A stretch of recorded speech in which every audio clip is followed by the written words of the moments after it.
እውነት ዳኒ ቡቡዬን ከሰሰው ወይ? ይህስ ነገር ምንድን ነው? የእውነት ነው ወይ እንደዚህ የሚሆኑት ለምትሉ እንግዲህ ዛሬ እንግዲህ አንዳንድ ነገር ልላችሁ ፈልጌያለሁ። በተለይ ትናንትና ዳኒ ሸር ባደረገው ቪዲዮ በጣም ብዙዎቻችሁ ድንጋጤ ውስጥ ያላችሁ ሰዎች አላችሁ። ለእናንተም አንዳንድ ነገር ልላችሁ እመጣለሁ። በነገራችን ላይ አንድ ጥያቄ ልጠይቃችሁ። በዚህ ሰሞኑ ላይ ማለት ነው በዚህ ሰሞን ላይ ዩቲዩብ ላይ መልካም ሆኖ የሚመጣ ሰው አይታችኋል ወይስ አላያችሁም? ማለት በቃ እንደዚህ አይነት ከጭቅጭቅ ውጭ መልካም ነገር ሰርተው ፖስት የሚያደርጉ ሰዎችን አግኝታችኋል? አላገኛችሁም? ለምሳሌ ተንሱና ላዛር ብትሉ፣ ለምሳሌ ናሂና ውብዬ፣ ለምሳሌ ደግሞ እንዳለ አሁን ላይ ሁሉም እየሰሩ ያሉት እንደዚህ አይነት ነገር ነው። ምክንያቱም የሚታየው ይሄ ነው፣ ብር የሚያስገኘው ይሄ ነው። ገባችሁ አይደለ? ይሄ ስለሆነ ነው እየሰሩ ያሉት። አሁንም ሀይሚ፣ ቡራ፣ ዳኒ ቢሆኑ ሁሉም እውነቱን ስነግራችሁ ይሄ የውሸት እንጂ ጸብ አይደለም። አለቀ። ሰላም ሰላም፣ እንዴት ናችሁ? አይን አለም ነኝ። ሁሉ መልካም፣ ሁሉ ሰላም አለሁላችሁ። ደህና ነኝ እኔ እግዚአብሔር ይመስገን። በያላችሁበት አለም ዳርቻ ሁሉ ሰላማችሁ ብዝት ይበልልኝ። እንግዲህ አንድ ነገር ልልመጥቻለሁ። በትናንቱ ዳኒ ሸር ባረገው ቪዲዮ ብዙዎቻችሁ ጭንቀት ውስጥ እንዳላችሁ አውቃለሁ። አይኖ ግን አትጨነቁ። ዳኒ ሲጀመር ውሸቱን ነው፣ ውርዴቱን ታያላችሁ ማለት ነው። እውነቱን ስነግራችሁ ውርዴቱን ታያላችሁ። ዛሬ እውነት ስነግራችሁ ማለት ነው ዳኒ ይዋረዳል። ሲጀመር የውሸት ነው እሱ ሰውየው ራሱ ማለት ነው። እዛ ውስጥ የሚሰራም አይደለም።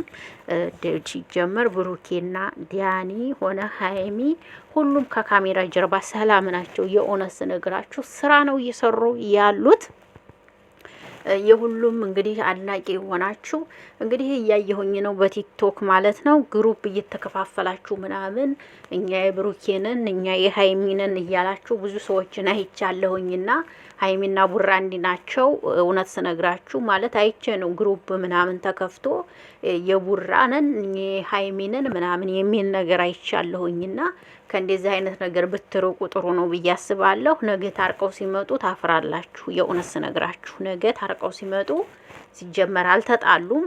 ነገ አብረው ሲመጡ ታፍራላችሁና ግሩፕ ከፍታችሁ እኛ የብሩኬንን እኛ የሀይሚንን እያላችሁ የምትጣሉ እህቶቼ እነሱ ስራቸውን እየሰሩ እናንተ ለነሱ ብላችሁ ከሰው ጋር በሰው ሀገር ሁናችሁ የምትባሉ የምትጣሉ እህቶቼ ብትተወጥሩ ነው ብዬ አስባለሁ። እነሱ ስራ እየሰሩ ነው፣ እይታ አለው፣ ብር ይቆጥራል። ገባችኋ?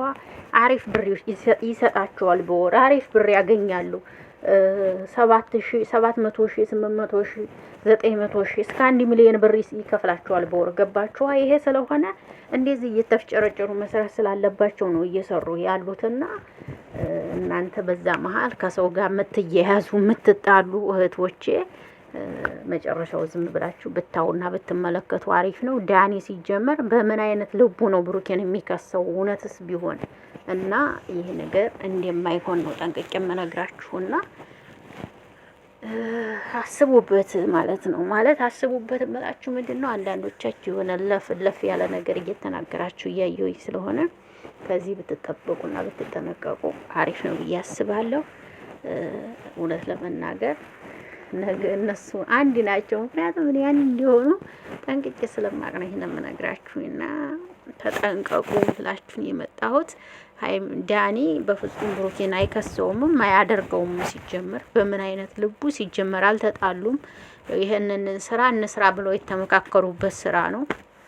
ተመካክረውበት ነው የገቡበት። እውነት ለመናገርና አትጨነቁ፣ አትጠበቡላችኋለሁ። እወዳችኋለሁ፣ አከብራችኋለሁ። መልካም ቆይታ ይሁንላችሁ። አመሰግናለሁ።